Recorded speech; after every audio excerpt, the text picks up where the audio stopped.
রাসূলুল্লাহ সাল্লাল্লাহু আলাইহি সাল্লাম যা জীবনে করতেন, যা করতে বলতেন, এগুলিই সুন্নত। ইন্নাকা লাআলা খুলুকিন আযীম।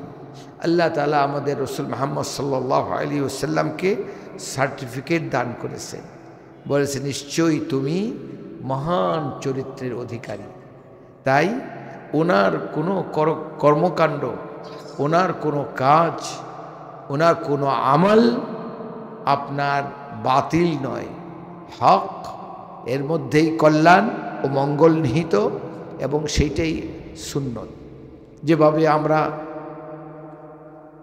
ফজরের নামাজের আগে 2 রাকাত সুন্নত পড়ি, জোহরের নামাজের আগে 4 রাকাত সুন্নত পড়ি, পরে 2 রাকাত সুন্নত পড়ি, এগুলো রাসূলুল্লাহ ইসলামের সুন্নত, এগুলো ইসলাম পড়তেন। এটা নামাজের মধ্যে যেরকম আছে প্রতিটি ক্ষেত্রে। খাবেন, আমরা খাবো ডান হাতে, খাবো না বাম হাতে খাবো। ডান হাতে কেন খাই? ইংরেজরা তো বাম হাতে খায়, বাম হাতে সিরে বিড়ি, বাম হাতে চা। হ্যাঁ, আমরা ডান হাতে খাই। কেন খাই? আমাদের রাসূলুল্লাহ সাল্লাল্লাহু আলাইহি ওয়াসাল্লাম ডান হাতে খেতেন এবং ডান হাতে ভালো কাজগুলো করার জন্য উদ্বুদ্ধ করতেন। আমরা ইস্তেঞ্জা করি কোন হাতে? কোন হাতে করি? বাম হাতে করি। কেন বাম হাতে করি, ডান হাতে কেন করি না? এইটাও আমাদের নবীর শিক্ষার কারণে। অনেক সমাজ আছে দেখেন, আপনার শুধুই মুসলমান, কোনো আমল নাই, এরপরেও তারা ডান হাতে খায়।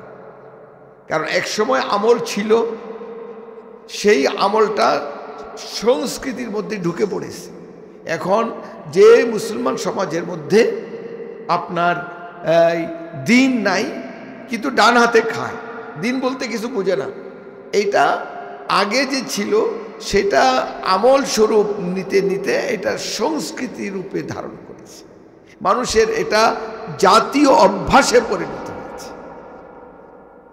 এই যে আমাদের দেশে অনেক মানুষ নামাজ পড়ে না, জুম্মার নামাজও পড়ে না, ঈদের নামাজও পড়ে না, এরপরেও আপনার ইস্তেঞ্জা করে কোন হাতে? বাম হাতে, খায় ডান হাতে। যাই হোক মুহতারাম, অনেক কথা, সময় কম, আমাদের ধৈর্যও কম, অল্প সময়ের মধ্যে চেষ্টা করব আপনাদেরকে একটা বিষয় বোঝানোর জন্য। আমি যখন আজ থেকে 25 বছর আগে ফুলপুর আদর্শ মাদ্রাসা করতে শুরু করলাম, তখন সব জায়গায় যখন আমি বয়ান করতাম, এমনকি তবলিগের মাহফিলে যখন ইজতেমায় বা গাস্তের বয়ান করতাম, তখন কোরআনের ফাজাইল বলতাম। কোরআন শরীফ পড়লে কি হয়, পড়লে না পড়লে কি হয়, পড়ার কি লাভ, হাফেজ হওয়ার কি লাভ, তেলাওয়াত সহি না করলে কি ক্ষতি, এইগুলি আলোচনা করত।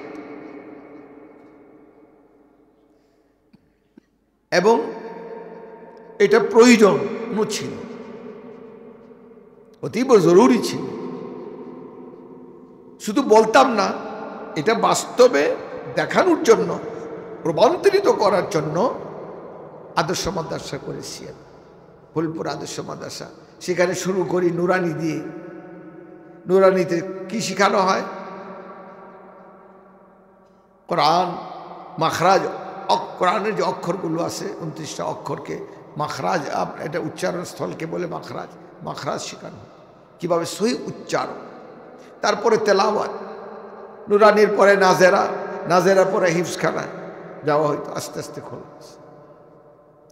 এটা দ্বীনের খেদমত বলতে পারেন, এটা কোরআনের খেদমত বলতে পারেন, এটা শরীয়তের খেদমত বলতে পারেন, এটা আমাদের কর্তব্য বলতে পারেন।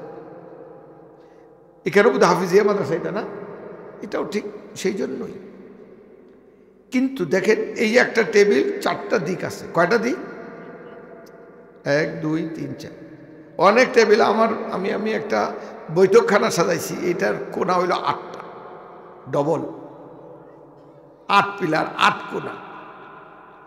এই ঘরটা 8টা কোনা সমষ্টি, এই টেবিলটা 4টা কোনা সমষ্টি। আর আমরা ঘর বানাই, ঘরে তো 4টা কোনা থাকে, ঘরে তো 4টা কোণা সাধারণত। এই ঘরে 4টা কোণাই জরুরি কি জরুরি না? দরকার কি দরকার না? কোনো একটা কর্নারের পিলারকে আপনি অস্বীকার করতে পারবেন? পারবেন। এই জন্য ইসলামটা, শরীয়তটার অনেকগুলি দিক আছে। যেরকম একটা টেবিলে 4টা দিক আছে, কোনো কোনো বস্তুর 8টা দিক আছে।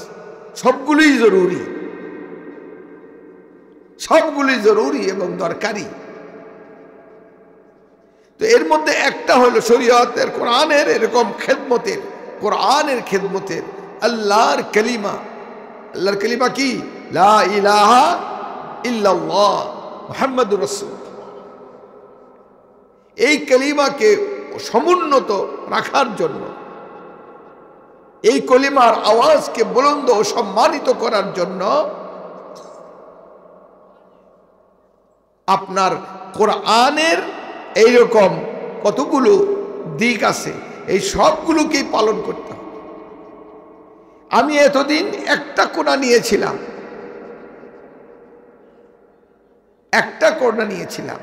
তেলাওয়াত সহি করা। এরপরে আর শুরু করলাম কিতাবখানা। শুধু এটা পড়লে হবে না, এটার অর্থ কি করতে হবে? বুঝতে হবে। এই জন্য কিতাবখানা খুললাম, আলেমের ক্লাস খুললাম। আলেমের ক্লাসগুলোর মধ্যে আপনার গ্রামার পড়ানো হয়। কিসের গ্রামার? ইংলিশ গ্রামার, আরবি গ্রামার। যাতে কোরআন যেহেতু আরবি, কোরআনের থেকে অর্থ বোঝার জন্য গ্রামার প্রয়োজন। যেহেতু আমরা অনারব, আজমি, আমরা আরবি না, গ্রামারের মাধ্যমে ভাষাকে বুঝতে হচ্ছে, তাই গ্রামার পড়াইলাম। তো কোরআনের তেলাওয়াত, কোরআনের তর্জমা, অর্থ বোঝা, কোরআনের তাফসীর বোঝা, এবং তাফসীর বোঝার পরে এখান থেকে আল্লাহর হুকুমটা হৃদয়ঙ্গম করা, উপলব্ধি করা, স্পষ্টভাবে নেওয়া। এটা শুধু তেলাওয়াতের জন্য করা না। তেলাওয়াত এটা এমন পবিত্র এবং এমন মহান যে এটা তেলাওয়াত করলেও কিন্তু সওয়াব হবে। মান কারা হারফান ফালাহু হাসানা ওয়াল হাসানাতু বিআশরি আমসালিহা। যে একটা অক্ষর পড়লো তার জন্য 10টা নেকি, আর একটা নেকি, আর একটা নেকিকে আল্লাহ 10 গুণ বাড়ায় দেন।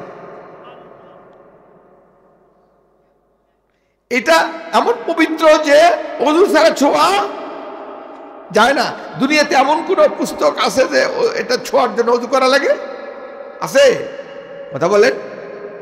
তাহলে কত মহান, কত সম্মানী এই কিতাব। আচ্ছা, এই কোরআন ছাড়া তারাবি হয় না। তারাবির কথা আগেই বললাম, ফরজ নামাজের কথা পরেই বললাম। তারাবি আপনার ফরজ না? ফরজ নামাজের জোহর, আসর, মাগরিব ফরজ। কোনটা ফরজ? জোহর, ওই যে 5 ওয়াক্তে বুনিয়া আপনার নামাজ, এটা ফরজ। তারাবি ওয়াজিব।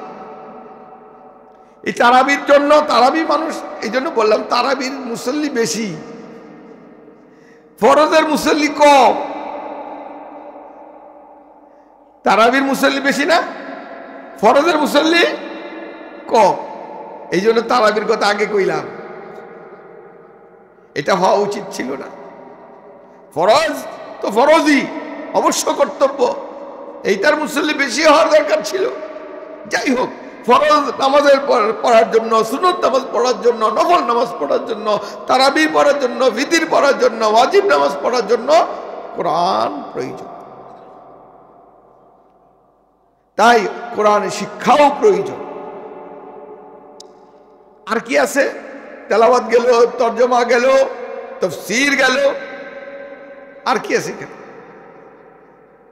এই কোরআনের মধ্যে যেভাবে ওযু, নামাজ, ইবাদত কিভাবে করতে হবে, এটা কোরআনের মধ্যে বয়ান করা আছে না? কোন ওয়াক্ত আপনার 5 ওয়াক্ত কোথেকে আসলো? এটা কোরআন থেকে নেওয়া হয়েছে। আর কি আছে? খালি ওযু, নামাজ, তালাক, এইগুলি মাসালা, এই ছাড়া কি কোরআনের মধ্যে আর কিছু নাই? আপনি ব্যক্তিগত জীবন কিভাবে চালাবেন, সামাজিকভাবে কিভাবে চলবেন, সামাজিকভাবে আপনি কিভাবে চলবেন সেটাও এই কোরআনের মধ্যে আছে, রাসূলুল্লাহ থেকে পাওয়া। রাসূলুল্লাহ সাল্লাল্লাহু আলাইহি ওয়াসাল্লাম যে হাদিসগুলো, এগুলো কোরআন বা কোরআনের তাফসীর। মা ইয়ানতিকু আনিল হাওয়া ইল্লা ওয়াহয়ুন ইউহা, নিজে থেকে কিছু বলতেন না, যা ওনার উপর ওহী নাজিল করা, যা বলানো হইতো তাই তিনি বলতেন, এখন এই কোরআনের মধ্যে আরো যেটা জিনিস আছে সেটা হইল আল্লাহ কিছু এখানে আইন করে দিয়েছেন সমাজের জন্য, ব্যক্তির জন্য তো বটেই, পরিবারের জন্য, সমাজের জন্য। পরিবার জন্য যেমন ওয়াবিল ওয়ালিদাইনি ইহসানা, আল্লাহ তাআলা বলছেন মা বাবার সাথে ক্বালা রাব্বুকা আল্লা তা'বুদু ইল্লা ইয়্যা ওয়াবিল ওয়ালিদাইনি ইহসানা,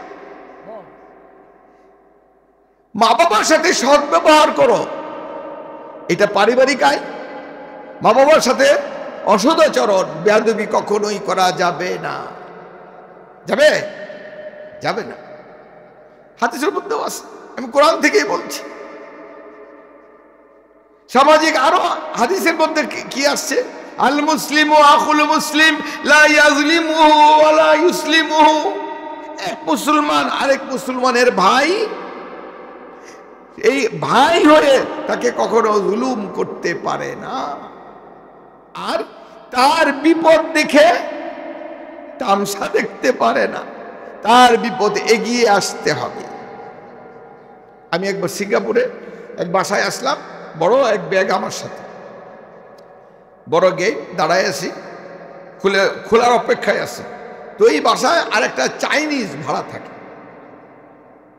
সে আমাকে বলতেছে যে আমি কোনো আপনার সাহায্যে আসতে পারি, একেবারে বড় এক ব্যাগ নিয়ে দাঁড়ায় আসছি, ঢুকবো। সে আমাকে সাহায্য করার জন্য নিজেকে পেশ করেছে, এটা না করলে তো মানা বলতে পারতো, কে কোত্থেকে এসে আমার কি দরকার, বুঝতে পারলেন না? এইটা অবশ্যই সে মুসলিম নয়, কিন্তু সে আমার সাহায্য করার জন্য এগিয়ে আসলো, আমার মনটা খুশি হয়ে গেল না? এটা তো অ্যাকচুয়ালি মুসলিম সমাজের আদর্শ, মুসলিম সমাজের স্বভাব হওয়া উচিত ছিল। এখন আমার পাশের বাড়িতে ডাকাতি হয়, আমি ভয়ে আরো মাথা ঢেইকা শুয়ে থাকি, যেন আমি কিছুই টের পাই নেই, কিছুই জানি না। আমি এখন বাড়িয়ে গিয়া ওই ডাকাতকে ফিরাইতে যাব, ওই বাড়িতে যাব, আমার ছুরির পার খাইতে হইব, না হইলে গুলি খাইতে হইব, আর না হইলে কমপক্ষে আমি এর খামোকা দুশ্মন হইতে যাবো কেন, ডাকাতি করে জাগা। নাউযুবিল্লাহ, বলে নাউযুবিল্লাহ, জায়েজ নয়। আল মুসলিম আখুল মুসলিম লা ইয়াজলিমুহু ওয়া লা ইউসলিম। অন্য হাদিসের মধ্যে আসছে হকুল মুসলিম আলাল মুসলিম খামসুন, এক মুসলমানের উপরে আরেক মুসলমানের 5টা হক, সবগুলি বলা সম্ভব নয়, একটা বলি নাসরুল মাজলুম, আপনার মজলুমকে সাহায্য করা। দুইজনে ঝগড়া লাগছে, দুইজনে মারামারি লাগছে, আপনি এখানে দেখেন কে জালেম কে মজলুম। আপনি যদি মুসলমান হয়ে থাকেন, আপনি যদি আপনার শরীয়ত কোরআন ও হাদিসে বিশ্বাসী থাকেন, তাহলে অবশ্যই মজলুমের সাহায্যে এগিয়ে আসতে হবে। এইটা আমাদের নবীর আদর্শ, এটা ওয়াজিব। অন্য হাদিসের মধ্যে আসছে আরো মারাত্মক, উনসুর আখাকা যালিম ওয়াল মাজলুম, জালেমকে তোমার জালেম ভাইকে সাহায্য করো এবং তোমার মজলুম ভাইকেও সাহায্য করো। কেমন এলো কথাটা? জালেমকেও সাহায্য করবো, মজলুমকেও সাহায্য করবো। কার কথা এটা? নবী মুহাম্মদ সাল্লাল্লাহু আলাইহি ওয়াসাল্লাম। দুশরি পড়েন দুরূদ, যখন নবীর নাম আসবে দুরূদ পড়বে, আল্লাহুম্মা সাল্লি আলা মুহাম্মদ। কোন একবার আল্লাহুম্মা সাল্লি আলা মুহাম্মদ। জালিমকে সাহায্য করা তো সাহাবায়ে কেরামও এটা একটা প্রহেলিকার মতো বুঝতে পারেন নাই। মজলুমকে সাহায্য করতে আমি বুঝলাম, মজলুমকে সাহায্য করতেই হয়, এটাই স্বাভাবিক। জালিমকে কেন সাহায্য করব এবং কিভাবে সাহায্য করব? জালিমকে জুলুম থেকে আপনার প্রতিহত করা, প্রতিরোধ করা, তাকে ঠেকানো, বিরত রাখা, এইটাই জালিমকে সাহায্য করা। স্পষ্ট? এবার জালিমকে জুলুম থেকে বিরত রাখার নাম জালিমকে সাহায্য করা। আপনি মারামারি লাগছে, আপনি যদি ফিরাই দিতে পারেন, না ফিরাইতেন হয়তো 2টা কিল মারতো, না ছুরি দিয়ে ফার মারতো, ফার মারে সে অপরাধী হয়ে যেত, মুজরিম হয়ে যেত, গুনাহগার হয়ে যেত, শাস্তির উপযুক্ত হয়ে যেত। এখান থেকে তো আপনি বাঁচাইলেন, কাজটা একটু ছোট হয়ে গেল না? জালিমকে সাহায্য করা হলো কি হলো না? বুঝাতে পারছি আমি? হ্যাঁ। এখন আসেন জালিমকে সাহায্য করার জন্য, এই জালিমকে জুলুম থেকে বিরত রাখার জন্য বুকের ফাটাটা হইতে অর্থানি বড়। হ্যাঁ, কলার রাইট বেড়া কি কস? হ্যাঁ, দুর্বল পাইছস? এরকম না করতে সব ফিরে তোলা ভাই ভাই কইলে ভাই ভাই ভাই এটা করেন না যে, এটা করেন না যে, মানবো আমি আমার কাজ করতে দেন, কইতো না?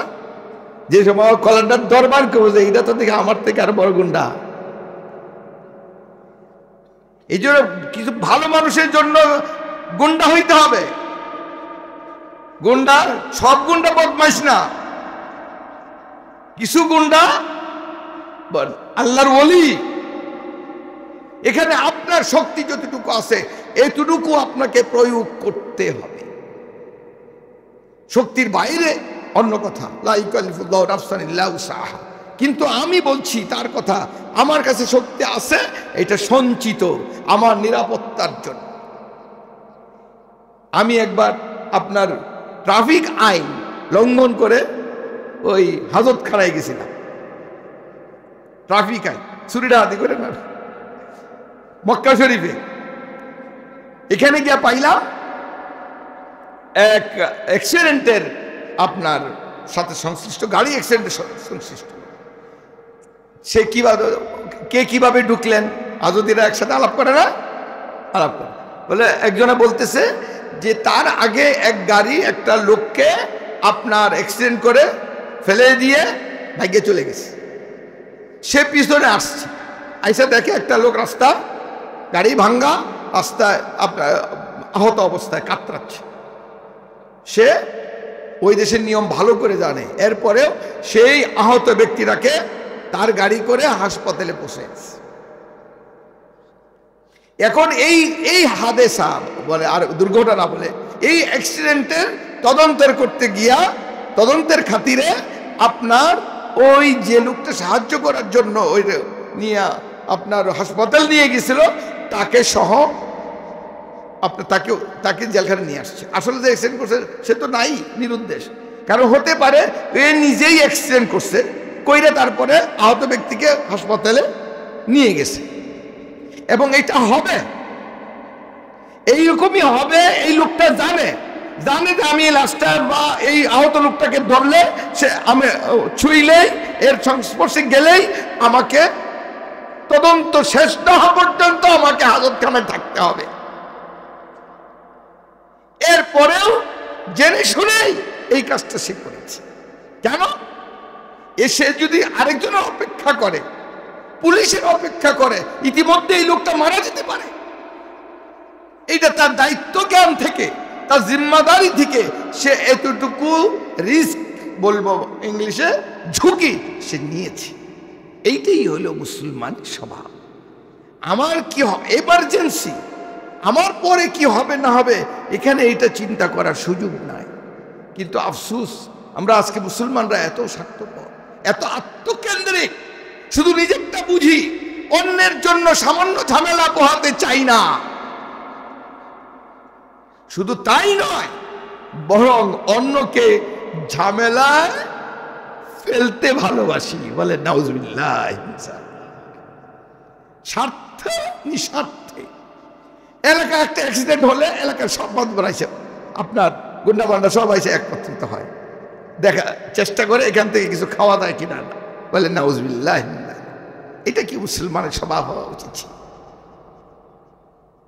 যেখানে বলা হচ্ছে নাসরুল মাজলুম, এক মুসলমানের হক আরেক মুসলমানের। যাই হোক, এটা হলো সামাজিক ইসলামী রীতি ও নীতি। এইটা ওয়াজের মাধ্যমে, এইটা এরকম সবার মাধ্যমে, আজকে যেভাবে বোঝাচ্ছি তাবলীগের মাধ্যমে, এই সামাজিক আপনার শরীয়তের আইনটা বাস্তবায়নের জন্য আমরা চেষ্টা করে যেতে পারি, এবং হচ্ছে আত্মশুদ্ধির মাধ্যমে এটা হতে পারে। আর এটা কমপ্লিটলি ওই যে জালিম আর মজলুমকে সাহায্য করা কমপ্লিট পরিপূর্ণভাবে তখনই সম্ভব হবে যখন এই সমস্ত দায়িত্ব জ্ঞান যারা রাখে, আমানতদারি, দিনদারি, এবং আরেক মুসলমানের হক, অন্য মানুষের হক বুঝে সে যখন ক্ষমতায় থাকবে,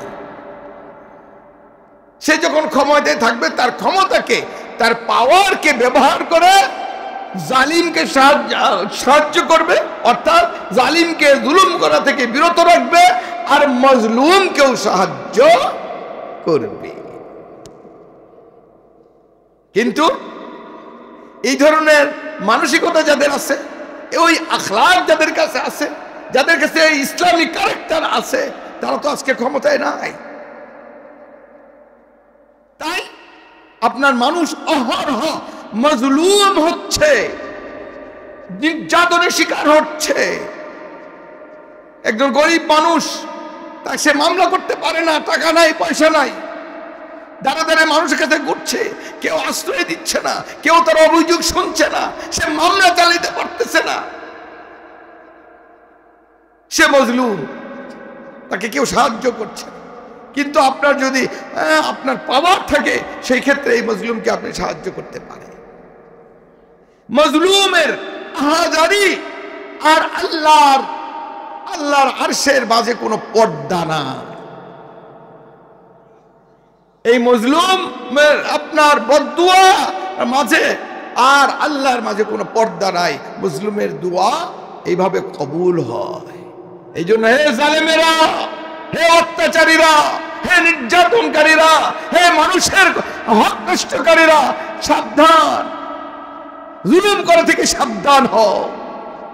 আয-যুলমু যুলুমাতুন ইয়াওমাল কিয়ামা, জুলুম, অত্যাচার কিয়ামতের ময়দানে অন্ধকার হয়ে আযাব স্বরূপ তোমার সামনে হাজির হবে। হাদিসে বলা আছে ইত্তাকু দাওয়াতাল মাজলুম, মজলুমের বদদুয়া থেকে দূরে থাকো, দূরে থাকো। পারিবারিক ভাবেও আমরা, সামাজিক ভাবেও আমরা মানুষকে জুলুম করি, নিজের পরিবারের সদস্যকে জুলুম করি। আপনার আমাদের মেয়েদের হক আমরা দেই না, ওয়ারিস দেই না। বাবা এমন কারসাজি করে যায় যাতে করে মেয়ে তার ওয়ারিস নিয়ে যাইতে না পারে, মনে করে এটা জামাই লয়ে যাইব গা। আর আমার ছেলে যদি পায় তাহলে তো আমার মধ্যেই থাকতো, বেটা কবরে বইরে বুঝি হয়ে যাইব। কবরে যাও, মরে যাওয়ার পরে ছেলে মেয়ের কি হবে এই চিন্তায় বাঁচে না। ওই পরিকল্পনা, লম্বা পরিকল্পনা করে যান। আর ভাই বোনকে আপনার ওয়ারিস দেয় না।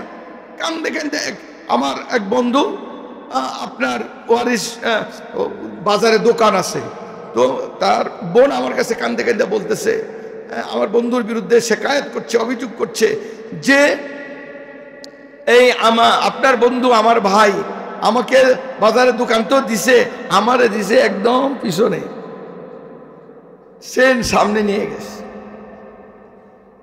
এইভাবে বাড়ির ওয়ারিস দেয় না ভাইরা, বন্ধ, বাড়ির জমিন আর বন্ধের জমিন তো সমান না। এইরকম জুলুম, অত্যাচার। এখন আপনার এইগুলি দেখে আমরা মেয়েদেরকে ঠকাই, এইগুলি দেখে ওই মানবাধিকার নামে জাতিসংঘের সংস্থাগুলো বলে মেয়েরা পৃথিবীর অত্যাচারিতা হচ্ছে, নির্যাতিত হচ্ছে। এক কাজ করো, এদেরকে সমান সমান বন্টন করে দিতে হবে। ছেলে যেরকম আপনার পায় ওইরকম ওই মেয়ে যে 2 ভাগের 1 ভাগ পাইতো না, কেউ সমান সমান করে দিত। এইটাও তো কোরআনের আইন বিরুদ্ধ। এখন যদি আপনার আলেমে দ্বীন, আলেমে কোরআন যদি ক্ষমতায় থাকে, তাহলে সুষম বন্টন হবে, প্রত্যেক মজলুম তার হক বুঝে পাবে। আর কোরআনের মধ্যে এইভাবে বিচারালয়, এটা তো বিচারের মাধ্যমেই হবে।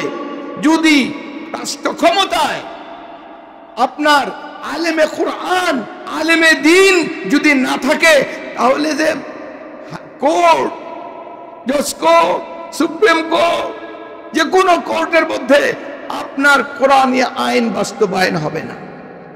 কোরআনী আইন বাস্তবায়ন না হওয়া পর্যন্ত সত্যিকার অর্থে ন্যায় শাসন কায়েম হবে না। বিশ্বাস করেন আপনারা? সুতরাং ওই যে আমি কথা শুরু করেছিলাম যে কোরআন, এই টেবিলে যেরকম 4টা দিক আছে, এরকম কোরআনের বহুগুলো দিক আছে। এর মধ্যে একটা হলো এই কোরআনের মধ্যে যে অপরাধের যে শাস্তি নির্ধারিত করা হয়েছে, সেই শাস্তির বিধান ব্যবস্থা বিচারালয়ে থাকতে হবে। আপনারা কি একমত? এটা কি পছন্দ করেন আপনারা? ভালো লাগে? এটা ভালোবাসবেন? হওয়া উচিত। সবাই তো কইল না।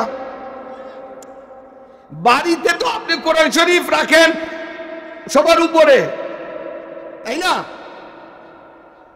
10টা কি বই থাকলে কোরআন শরীফ সবার উপরে না? আদালতে কেন কোরআন শরীফ সবার নিচে? বঙ্গভবনে কেন কোরআন শরীফ সবার নিচে? সংসদে কেন কোরআন শরীফ সবার নিচে? কোরআনের আইনের এগেইনস্টে অন্য আইন কেন বাস্তবায়ন করা হবে?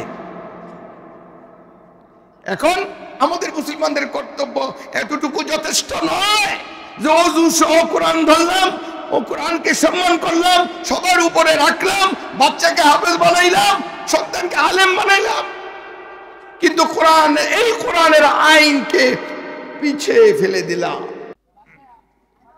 বিচারালয়ে পিছনে ফেলে দিলাম। ফলে এর শাস্তি আমরা ভোগ করতেছি।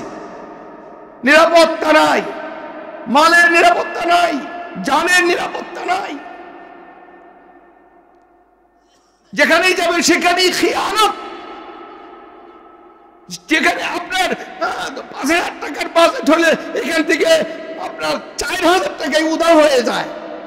যে কোনো প্রজেক্টের আপনার বৃহদাংশ পাচার হয়ে যায়, বৃহদাংশ দুর্নীতি হয়ে যায়, বৃহদাংশ খেয়ানত হয়ে যায়। এই কোরআনের আইন যদি আপনার বঙ্গভবনে আর গণভবনে আর সংসদে যদি থাকে, এইটা হবে না ইনশাআল্লাহ। এটা রেকর্ড আছে তো, এটা নতুন করে বল, যারা ইতিহাস জানেন, এটা বাস্তবায়ন হয়েছে বিগত জীবনে। 1000 বছর পর্যন্ত ছিল, যতদিন ছিল মানুষ নিরাপত্তা আপনার ছিল, জুলুম কম ছিল, একদম জিরো ছিল তা না। এখন আমাদের দেশে অনেকদিন পর নতুন করে আপনার আবহাওয়া সৃষ্টি হয়েছে, পরিবেশ সৃষ্টি হয়েছে। আমরা আলেমে দ্বীন, এখন শুধু বাচ্চাকে হাফেজ বানাবো না, আমার বাচ্চাকে শুধু আলেম বানাবো না, আমার আলেম বানানোর সাথে সাথে এই বাচ্চাকে আমরা সব জায়গায় সেট করব, ক্ষমতায় বসাবো। আপনারা রাজি আছেন ইনশাআল্লাহ? আমার পরিচয় দেওয়া হয়েছে, হয়তো এখানেও আছে, যে জমিয়ত সভাপতি ফুলপুর উপজেলার, এটা ফুলপুর জেলা অন্তর্ভুক্ত না, ফুলপুর উপজেলার জমিয়তে উলামা ইসলামের সভাপতি করা হয়েছে। কেন? উদ্দেশ্য কি? জমিয়তে উলামা ইসলাম একটা রাজনৈতিক দল, তার স্লোগান বা তার দর্শন, তার আওয়াজ হলো আল্লাহর জমিনে আল্লাহর আইন অর্থাৎ কোরআনের আইন বাস্তবায়িত। এই জন্য কাজ করে চলেছে। এটা আবার হুজুর কোন পার্টির কথা কইলেন? আমরা তো কোনদিন শুনছি না ভাই। এটা কি জামাত নাকি? জামাত ভাই, জামাত ইসলাম একটা আলাদা পার্টি, জমিয়তে ইসলাম একটা আলাদা পার্টি, যদিও তার অর্থ এক। আমাদের দলের নাম হইল জমিয়ত।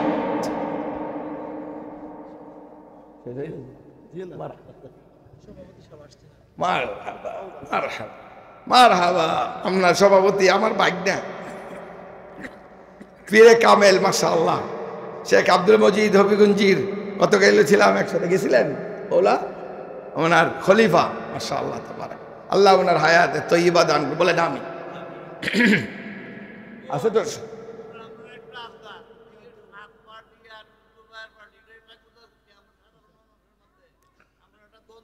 হ্যাঁ বলবো, এটা কইতাম, দ্বন্দ্ব ভাঙিয়ে দিতাম আজকে। অতদিনে দ্বন্দ্ব একদিন সময় আছে তো? 5 মিনিট হয়েছে, আধা ঘন্টা হয়েছে, 10 মিনিট আছে। আচ্ছা, আমার এই কথাটা একটু গুছাই নেই, পরে এই মুরব্বীর পয়েন্টে একটু যাওয়ার চেষ্টা করব আমি। জমিয়তে উলামা ইসলাম এইটা কি আবার, এটা কোন দল? এটা পুরান কোন দল। এই যে উনার পীর সাহেব আব্দুল মজিদ সাহেব, হবিগঞ্জের পীর সাহেব, ছিলেন? আপনারা ছিলেন? ছিলেন না? কেউই দেখেন নাই? সুবহানাল্লাহ। উনি এত সুন্দর মানুষ, এই পুরা মামিসিং চষে বেড়ান উনি। গতকাল বৌলা আপনার পুরাননগর সবার মধ্যে ওনার সাথে আমার দেখা হয়েছে। উনি এই জমিয়তে উলামা ইসলামের সভাপতি ওনার উপজেলায়। যাই হোক, এই দলের প্রতিষ্ঠাতা হলেন দারুল দেবন। যে সমস্ত আলেমরা আপনার প্রতিষ্ঠা করেছেন তারাই হইলেন এই জমিয়তে উলামা ইসলামের প্রতিষ্ঠাতা। তারাই আপনার তাদের মদদে, তাদের সহযোগিতায়, তাদের ইশারায় ও নির্দেশে বাংলাদেশে আপনার শত হাজার হাজার কওমি মাদ্রাসা সৃষ্টি হয়েছে। এই কওমি মাদ্রাসার প্রবর্তক যারা, কওমি মাদ্রাসার রক্ষক যারা, আপনার বাহক যারা, ধারক যারা, তারাই জমিয়তে উলামা ইসলামের আপনার প্রতিষ্ঠাতা। পুরান দল, 100 বছর আগের দল, আওয়ামী লীগের আগের দল, মুসলিম লীগের আগের দল, বিএনপির আগের দল, জামাতে ইসলামের আগের দল, এত পুরান দল। এই দলের প্রতিষ্ঠাতাদের কিতাব আপনার কওমি মাদ্রাসায় পড়ানো হয়। আপনার বাচ্চাকে আলেম বানান, আপনার এই আলেম কার কিতাব পড়ে? ওই সমস্ত আলেমদের কিতাব পড়ে যে সমস্ত আলেমরা এই জমিয়তে উলামা ইসলাম প্রতিষ্ঠা করেছে। আমি আরেকটা দৃষ্টান্ত দেই এটাকে চেনাবার জন্য। বালিয়া মাদ্রাসা তো খুব দূরে নয়, ছিলেন বালিয়া মাদ্রাসা? গেছেন কোনোদিন? বালিয়া মাদ্রাসার প্রতিষ্ঠাতা মুহতামিম হযরত মাওলানা দৌলত আলী রহমাতুল্লাহ আলাইহি, তিনি জমিয়তে উলামা ইসলাম এর দল থেকে খেজুর গাছ মার্কা ইলেকশন করেছিলেন। মুরব্বীরা হয়তো জানে, আসিকল মুরব্বীরা বলতে পারবে, যুবকরা বলতে পারবে না। এইটা সেই দল, এটা হক্কানি আলেমদের দল। হক্কানি 4টা জমাত, মানে হকপন্থী, প্রকৃত হকপন্থী 4টা জমাত। আমি গতকাল পুরাননগরে বলছি, ইহদিনাস সিরাতাল মুস্তাকিম সিরাতাল্লাযীনা আন'আমতা আলাইহিম, এর মধ্যেই 4টা দলের কথা বলা হয়েছে। বলবো 4টা দলের কথা? বলবো? আমরা তো ঠান্ডা কে সরসাবার মানুষ, আমরা অনেক গরম। হ্যাঁ, আমরা বেশি ভদ্র নাকি? একটু হুয়া করুন। যে প্রথম হইল আম্বিয়া, নবী সকল। 2 নম্বর হইল সিদ্দিকীন, যেমন আবু বকর সিদ্দিক রাদিয়াল্লাহু আনহু, আয়েশা সিদ্দিকা রাদিয়াল্লাহু আনহা, এরা হইল সিদ্দিকীন, দ্বিতীয় শ্রেণী। তৃতীয় শ্রেণী হইল শুহাদা, শহীদদের দল, যারা এই কোরআনের আইন আল্লাহর জমিনে বাস্তবায়ন হওয়ার জন্য নিজের জানকে কুরবানি করেছে।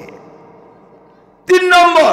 4 নম্বর হইল সালিহিন, নেককার বান্দারা, পীর সাহেবরা, আল্লাহর ওলিরা, আপনার যাদের কাছ থেকে আপনার ফু নিতে হয়, যাদের কাছ থেকে তাবিজ দিতে হয়, যাদের কাছ থেকে আপনার ব্যক্তিগত পারিবারিক সমস্যা বলে সমাধান নিতে হয়, তারা এই 4 প্রকার মানুষ হইল হক্কানি আল্লাহর জমিনের উপরে। এদের কথাই সূরা ফাতিহার মধ্যে বলা হয়েছে। আর জমিয়তে উলামা ইসলামের প্রতিষ্ঠাতা আলেমরা যারা, তারা এই 4 প্রকার মানুষের অনুসারী, এই 4 প্রকার মানুষের অনুসারী। এখন ওই মুরব্বী বলতে পারে, এখন এই যে তাবলীগের 2 ভাগ হইল, এই 2 ভাগের মধ্যে আপনার 2 ভাগ কি এই 4 প্রকার মানুষের অনুসারী, না একদল অনুসারী? চার বা আপনার তারা সবাই আগে এক ছিলেন। হযরত ইলিয়াস রাহমাতুল্লাহ আলাইহি উনি নিজেও এই দারুল উলুম দেওবন্দের ওই উস্তাদের কাছে পড়েছেন যে উস্তাদ জমিয়ত উলামা ইসলাম প্রতিষ্ঠা করেছেন। এরপরে কিছুদিন আগে ওনার ধারাবাহিকতায় পুরো দুনিয়াতে তাবলীগ ছড়িয়ে পড়ে। আর শেষ পর্যন্ত একটা জিনিস যখন দীর্ঘদিন চলে তখন এর মধ্যে ইখতিলাফ আপনার বিতর্ক হয়, সৃষ্টি হয়। এটাই স্বাভাবিক, এটা অস্বাভাবিক কিছু না। এটা আগেও ছিল, এখনো আছে। সমাজতান্ত্রিক দল অনেকগুলো, গণতান্ত্রিক দল অনেকগুলো, ইসলামিক দল অনেকগুলো, তাবলীগ আজকে প্রায় 100 বছর হয়ে গেছে। এদের মধ্যে বিভাজন হওয়াটাই স্বাভাবিক। তবে দুই দলকে হক না, দুই দল তার হক হতে পারে না। যাই হোক, যে কোনো এক দল অবশ্যই হকের উপরে আছেন। আমরা বাংলাদেশে শুরা নিজামকে অনুসরণ, উলামা একরাম শুরাই নিজামকে আপনার করেন, সাপোর্ট করেন, তাদের সমর্থন করেন, এদেরকে হকের উপরে আছে বলে মনে করেন। সুতরাং আমরা এই যে আজকে এখানে বসলাম, আমি আসলাম, আপনার দেখা হলো, এতক্ষণ কথা বললাম, এটা তো আলেমদের অবদান নাকি? আলেমদের অবদান না? আলেমদের অবদান। সুতরাং এই দেশের মানুষ আপনার আলেমরা শুরাই নিজামের আপনার সাথে আছেন। আপনারা আলেম ছাড়া যাইবেন কোথায়? দিন শিক্ষা করতে হইলে আলেমের সাথে যাইতে, নিজে যখন আলেম হতে পারলেন না তখন আলেমের পিছনে যাওয়া ছাড়া তো আর কোনো গত্যন্তর নাই। এই জন্য আমি আপনাদেরকে শুরাই নিজামের সাথে থাকতেই আহ্বান করব। তাবলীগ যদি আরো 14 ভাগ হয়, আমি আজকেও কোথায় বললাম, হ্যাঁ আজকে বলে আসছি এক মজলিসের মধ্যে, 14 ভাগ হলেও এই তাবলীগের মধ্যে এত বরকত রয়ে গেছে ইলিয়াস রাহমাতুল্লাহ আলাইহির ইখলাসের কারণে, যে এখনো আপনার মানুষ এখানে হেদায়েত পাচ্ছে, ঈমান শিখতেছে, ইসলাম শিখতেছে। কয়েকদিন আগে একটা মানুষ আপনার এই ঝগড়া তো অনেক দিনের, সেই দিনও একটা মানুষ এক ছিল জায়গায় আইসা গাঞ্জাখোর 5 ওয়াক্ত নামাজি হয়ে গেছে, আমার আগে এখন মসজিদে যায়, দেখা কলজাটা ঠান্ডা হয়ে গেল। এই জন্য এই ঝগড়া দেখে আপনারা হতাশ হবেন না, হতাশ হবেন না, তাবলীগ করে যাইতেই থাকেন। আপনার মসজিদে তালিম হয়, শরীক হন, আপনার 3 দিনে যান, চিল্লায় যান, হতাশ হওয়ার কিছু কারণ নাই। 14 ভাগ যদি হয়ে যায় তবুও তাবলীগ ছাড়বেন না। 14 আলেমরাও যদি 14 ভাগ হয়ে যায়, আলেমদের পিছু ছাড়বেন না। তো ইনশাআল্লাহ আসন্ন নির্বাচনে যদি কেউ এই জমিয়ত উলামা ইসলাম থেকে খেজুর গাছ মার্কা নিয়ে আপনাদের সামনে প্রার্থী হয়ে হাজির হয়, আপনারা তাদেরকে সহযোগিতা করবেন। এইটা কিয়ামতের ময়দানে আপনার জন্য দলিল হবে। আল্লাহ তাআলা যদি এটাকে কবুল করেন তাহলে আপনার নাজাতের রাস্তা খুলে যাবে। আর এছাড়া তো কোনো উপায় নাই। বাড়িতে যেহেতু আপনি কোরআনকে সবার উপরে রাখেন, তো ভোট কেন্দ্রেও আপনাকে কোরআনকে সবার উপরে রাখতে হবে। যদি না রাখেন তাহলে কোরআনকে চকির নিচে রাখার সমতুল্য হবে। এটা তো কেউ করতে যাবে না। যাবে? কোরআন শরীফ চকির তলে রাখবেন? তাহলে ভোট কেন্দ্রে কেন চকির তলে রাখেন?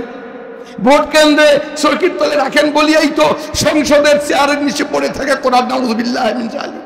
বঙ্গভবনে কোরআন, আপনার বঙ্গবন্ধুর ছবি উঠে, কোরআনকে দেখা যায় না, কোরআনের পতাকা দেখা যায় না, বঙ্গবন্ধুর ছবি দেখা যায়, জিয়া রহমানের ছবি দেখা যায়। কোরআনকে সর্বক্ষেত্রেই প্রাধান্য দিতে হবে। হাফেজে কোরআন বানানোর জন্য আপনি পাগল আপনার ছেলেকে, আর সেই কোরআন আপনার পদদলিত হবে, উপেক্ষিত হবে, এটা তো হতে পারে না। এই জন্য আপনার সব ক্ষেত্রেই, সব জায়গাতেই কোরআনকে প্রাধান্য দিতে হবে। এর ফসল, এর লাভ দুনিয়াতেও পাবেন, আখিরাতেও পাবেন। অন্যথা আল্লাহ তাআলা জিজ্ঞাসা করে, সেই ভোট কেন্দ্রে কেন আমাকে প্রাধান্য দাও নাই? আমার কোরআনকে, আমার কোরআন নিয়ে যারা হাজির হয়েছিল তাদেরকে সাপোর্ট কেন করো নাই? কেন সমর্থন করো নাই? কেন তাআউন করো নাই? এই জন্য প্রথম আয়াত আমি পড়েছিলাম, তাআওয়ানু আলাল বিররি ওয়াত তাকওয়া। আল্লাহ তাআলা বলছেন তোমরা তাকওয়ার ক্ষেত্রে, নেক কাজের ক্ষেত্রে একে অপরকে সহযোগিতা করো। ওয়ালা তাআওয়ানু আলাল ইসমি ওয়াল উদওয়ান। গুনাহের কাজের জন্য, গুনাহের জন্য কেউ কাউকে সাহায্য করিও না। আপনার কোরআনের আইন ছাড়া অন্য কোনো আইন গুনাহের আইন। যদি সাপোর্ট করেন গুনাহ হবে। আল্লাহ তাআলা আমাদের সকলকে হেফাজত করেন। ওয়া আখিরু দাওয়ানা আলহামদুলিল্লাহি রাব্বিল আলামিন।